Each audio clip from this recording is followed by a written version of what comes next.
Big Bacon. Welcome once again to another thrilling and exciting episode of Big Bacon's Collection. I'm your host, Big Bacon. Today we'll be reviewing the 2020 release, G.I. Joe Classified number 7, Gung Ho. This figure came out in the second wave of figures available, and I received this one as well from the lovely people at Peddler's Post in Bolivar, Missouri.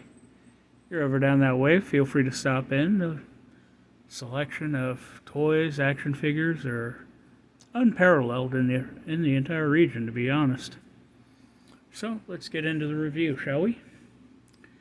We're going to start off with the accessories.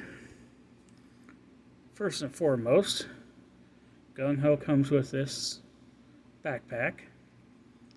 Not really any paint details, not even a black wash to kind of bring out any of the details. And it's incredibly skinny. But the whole point of the backpack is, as with most classified figures, being able to carry all of the weapons.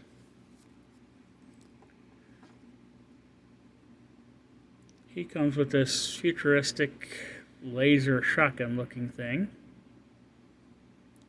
It's got a nice kind of silvery finish to it, but once again, absolutely no paint details.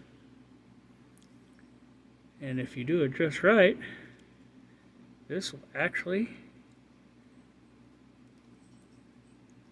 I gotta remember how this went. Other side maybe?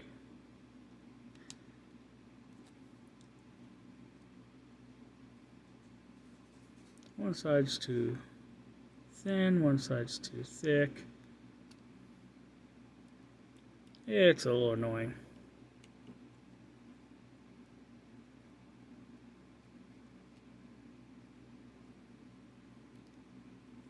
There we go. Next up, we've got this crazy looking machine gun. Once again, silvery finish, metallic silvery,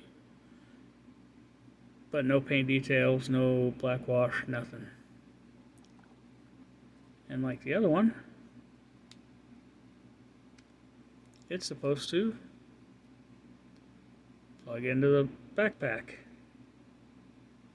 in a way that's actually supposed to hold it. This is actually one of the worst gimmicks I've seen in this line. And that's saying something, because I love this line.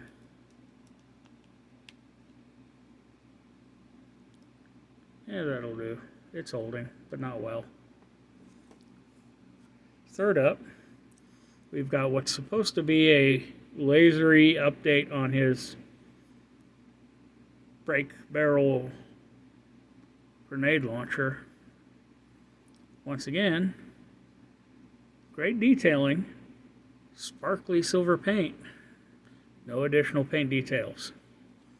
And in a way that only God and Congress, I think, know. I don't know. This thing is supposed to be able to clip into here, but that's awfully loose.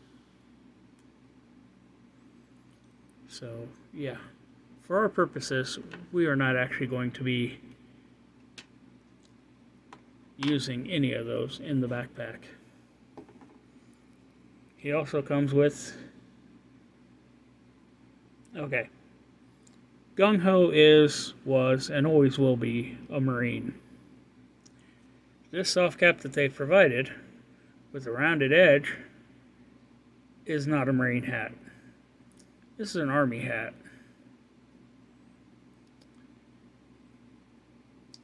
And this hat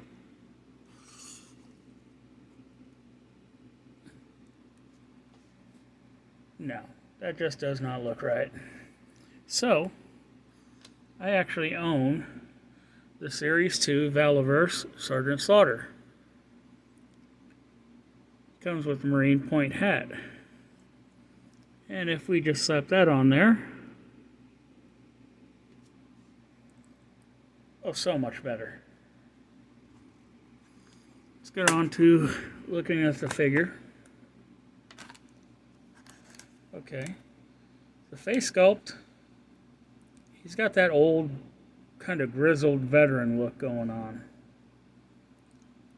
Long Fu Manchu mustache, the wrinkles of his forehead, this crazy, weird mohawk looking thing.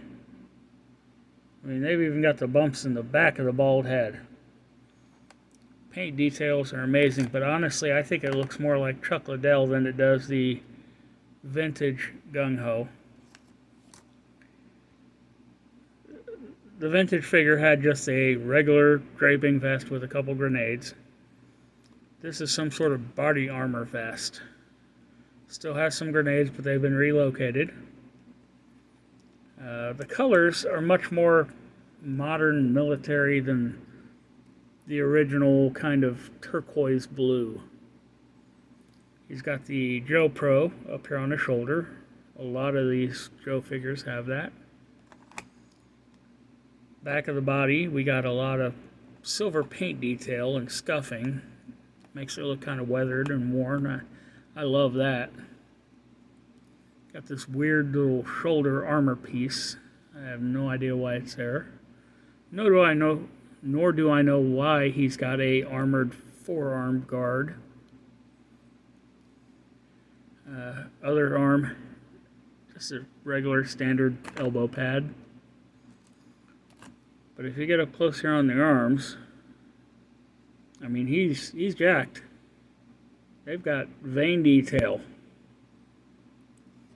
Open up the vest here, and I guess due to licensing issues, they could not reuse the Marine Corps Eagle, Globe, and Anchor, so they just kind of tried making up one of their own. And it's not a bad-looking tattoo, it's just not accurate. The belt is attached to the waist piece. Got some smoke grenades here on his left eye. Nice camo detail. Wonderful texture. We've got a painted on black knee wrap on his left leg. And that's because it's reuse of another figure that had an actual knee guard, an armored knee guard there. And because of the strap that was left on it, they just kind of made it into one of those spandex kind of compression wrap things. Got some shiny armored shin guards. And some really nice looking boots. It's like he started shining his boots, started drinking, and then just didn't quite get this one done. Alright, let's go with some articulation look here. This figure has a ball hinge on top of ball on top of an actual hinge. So looking down, he's also got a ball peg here at the bottom of the neck. Okay. This thing is not wanting to play nice today.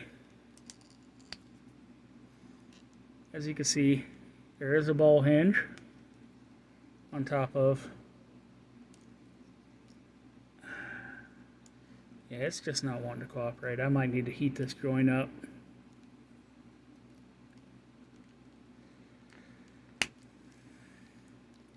Okay, there we go. He's got some great down, pretty decent up. Head rotates, got some tilt on it. This arm will come up at 90 or better. Butterfly joint hidden underneath the vest there. Bicep cut for rotation. Double jointed elbow. Got some good range on it. Hand has rotation, and the left hand has a horizontal hinge. Right hand also has a horizontal hinge. And on this side, because of that guard, you don't get the full rotation without it coming way out. Because of the open vest, his ab crunch works remarkably well forward.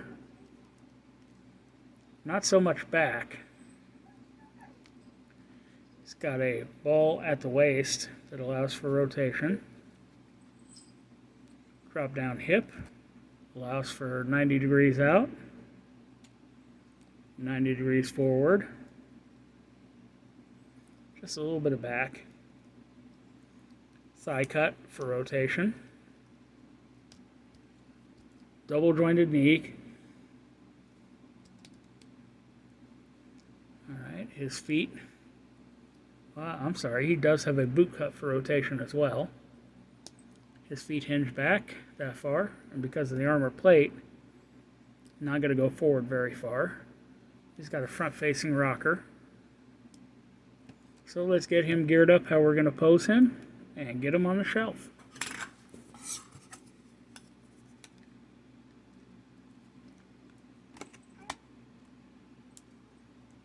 Go ahead and get this replacement hat on there.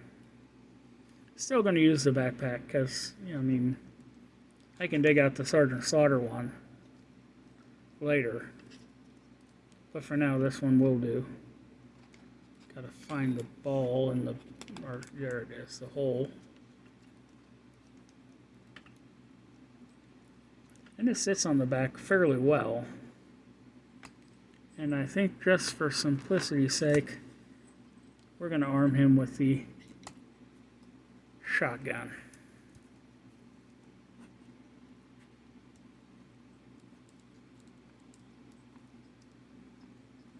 Hands are fairly soft, so it makes getting them open a little bit easier.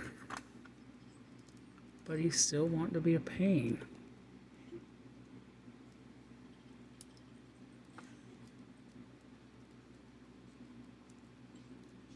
And there we are. Get him back on his stand. His other accessories we're just going to end up bagging up with the rest of the loose stuff. So let's get him into place.